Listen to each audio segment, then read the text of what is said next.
ouvre les news de ce soir avec du tennis. Tournoi de Madrid, Murray retrouve Djokovic en 8e. Andy Murray, vainqueur au deuxième tour de Denis Shapovalov, 6-1, 3-6, 6-2, aura du pain sur la planche. En effet, le Britannique retrouvera Novak Djokovic, des retrouvailles qui interviennent plus de 5 ans après que les deux tennisman se sont frottés en duel en finale du tournoi de Doha. Cette fois, c'est sur la terre battue de Madrid qu'ils vont s'expliquer. Ce 8e de finale s'annonce chaud bouillant entre les deux géants du tennis mondial. On poursuit avec du cyclisme.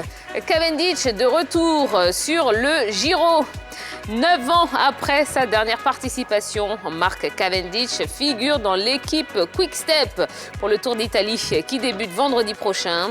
Pour la première fois depuis 2013, le sprinter britannique de 36 ans sera au départ du Giro, prévu du 6 au 29 mai.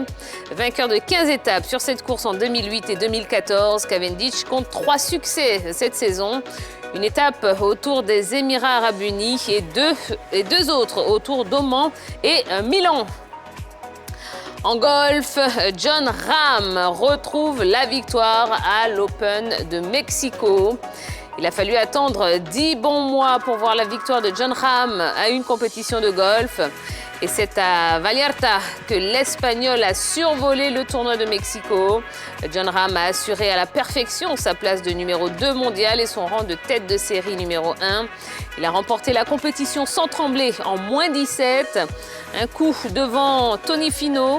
C'est la première fois que le Basque va au bout après avoir mené à mi-tournoi après 6 échecs dans cette situation. Et puis, en football, parlons du stade de la Paix de Boaké, dont les travaux sont terminés à 90%. Les travaux de réhabilitation du stade de la Paix de Boaké sont presque achevés, pourrait-on dire. Après la pose de la charpente métallique, de la pelouse et bien d'autres choses, la fixation des chaises, le joyau a commencé son embellie extérieure. En effet, le stade de la Paix est en train de prendre une coloration spéciale. En tout cas, selon les informations en provenance de la capitale du Boaké, les travaux sont à 90% d'exécution. Et puis on termine avec le Maroc. La fédération dément le limogeage de Vaïd. La rumeur sur un limogeage de Vaïd Halilovic après que le média, le Lion de l'Atlas, a fait écho de cette information, continue d'alimenter les spéculations au Maroc. Face à cette situation, la fédération a réagi à travers une déclaration pour tirer tout cela au clair. Le sélectionneur, qui est toujours en congé hors du Maroc, rejoindra cette semaine le complexe Mohamed VI, comme annoncé précédemment.